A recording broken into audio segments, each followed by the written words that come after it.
Hello everyone that take the time to listen to me. Today I will talk about MUFFIN, that is a metagenomic workflow we have developed at SLU. This workflow aims to produce high quality metagenome assembled genomes and their annotation. We use both short and long reads, for now only in Illumina and nanopore data.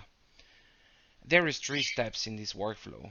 The first step is called assemble, where we assemble the input reads using whether spades with the meta flag and the hybrid flag, or we use fly with the metagenomic flag and we only use the long reads. Then we have polishing step using the short reads. The second part of the assembly step is the differential coverage binning. For that, we have 3 different binning software: Concoct, MetaBat2, and MaxBin2. 2 of them are differential coverage binning algorithms, so you can input additional Illumina and nanopore reads from other samples that will help by those differences of coverage help the binning. Once the binning is done for the 3, or if you choose only 2 or only 1, we have a refining step where we invoke the MetaWrap pipeline and we refine the bins to obtain the best quality of bins. After that, the second step is the classifying step.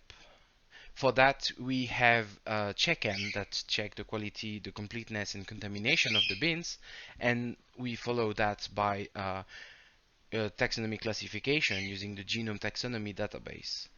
We use the software called SourMash and not the software Genome Taxonomy Database Toolkit for that, as SourMash is faster and more reliable with less resources needed.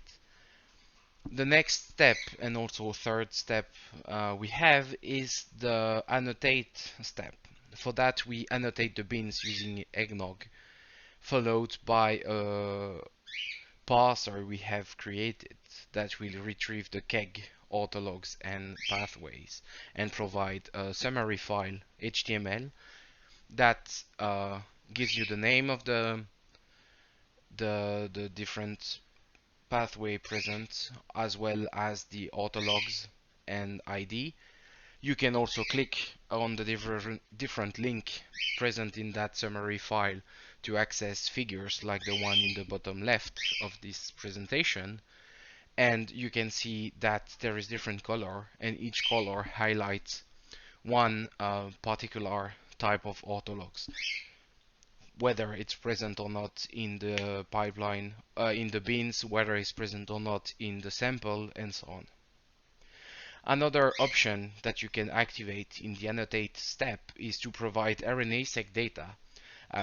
With that, we can do de novo transcript assembly, we can do quantification, and then an annotation of those transcripts.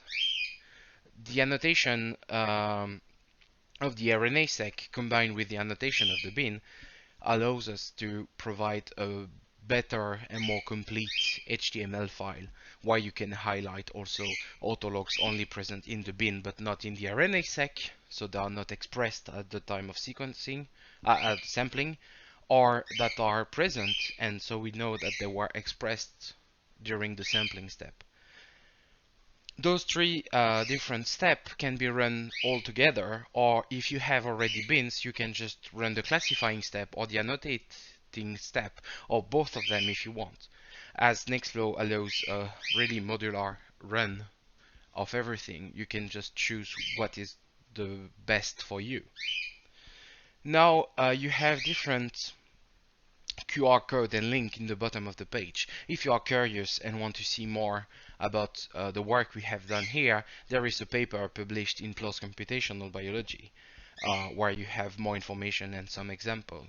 If you are curious to see what the data looks like or what all test data looks like, you can go on the OSF website, and there you will see different run of the test data using the spades, using fly, and using the RNA-seq.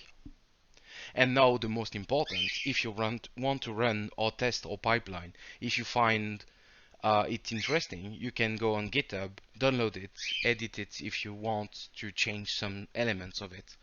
And everything is on GitHub. It's GNU 3 v3 license, so feel free.